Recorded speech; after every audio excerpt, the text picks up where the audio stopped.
Hello, I'm Sweeney and this is Mark from The Engineers, and we're going to go track by track for 3-Fact Fader, the new album on Kscope. Mark played us a track by Harmonia called Watusi. We really liked it.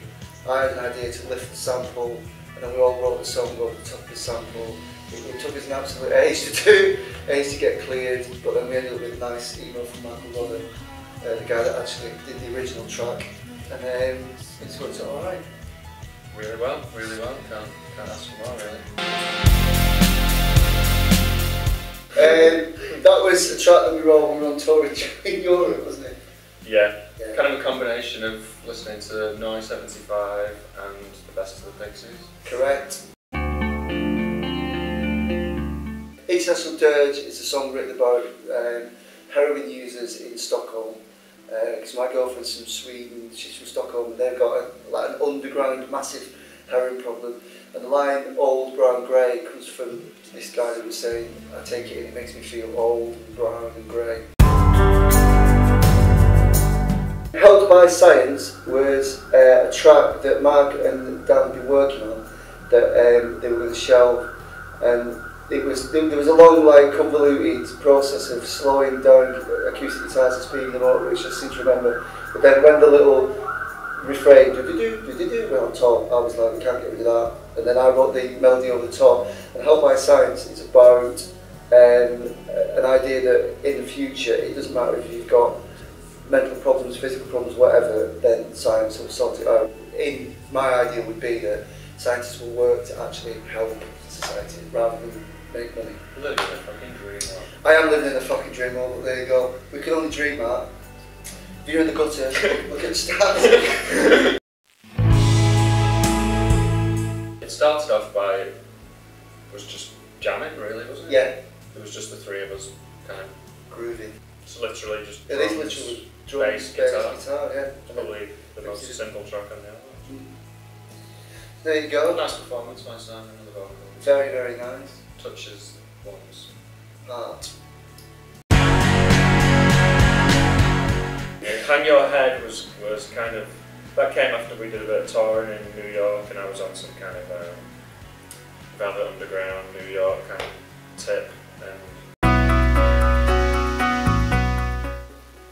Mark again was playing me Earth by Joe Henderson and Alice Coltrane. Well, Alice Coltrane plays harp on the track Earth, and I just really loved the track, the bass line and stuff.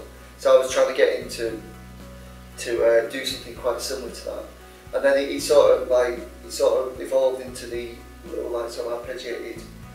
I think that was probably more of the crowd rock kind of thing coming through again. I was listening to this album by Ornette Coleman, which is basically just an improvisation with kind of classical instruments but in a jazz kind of way. So I was really psyched on the idea, man. So I came into the studio and what I've got to do is just basically just do kind of free-form jams and then cut out something and make a loop of it and then just kind of make a groove around it. My mate Andy Burke, your little matey, a friend of ours, a really good friend of ours, and he's a ne'er-do-well, you know. Like he was publicly. I would say a lovable rogue, you know what I mean? Even more than that, he's just adorable. My girlfriend ended up in hospital, and she's from, again, like I said a bit earlier, she's from Sweden, and she's in a horrible Victorian hospital in Britain. And she was sat on the bed in Salford Infirmary, like that, with a drip in her hand, with an engineer's t-shirt. And I was just like, fucking hell, what have I done to you? I just started, that was actually called Snow to start with, because I did it on a kind of snowy day, and just wrote the opening kind of strings on a laptop, and then we all came together and kind of worked out the kind of the jam kind of vibe at the end. Yeah, I think this was done the week of the terrorist attacks in 2007, And I was kind of stranded in the studio because you couldn't go out anywhere because it was in King's Cross, and obviously most of those bombings were really close by. We played it live, didn't we? We did play it live, and we didn't do it in any sort. We didn't do it in the right way whatsoever, and we dropped it. But I quite like the melodies and stuff like that. I quite like the. We kind of did it in a kind of keyboardy way, which the centre was like keen. And then Dan got his hands on it and put all the keyboards on and stuff like that. The keyboards again were like in a different kind of way. It just, I absolutely kill a track that.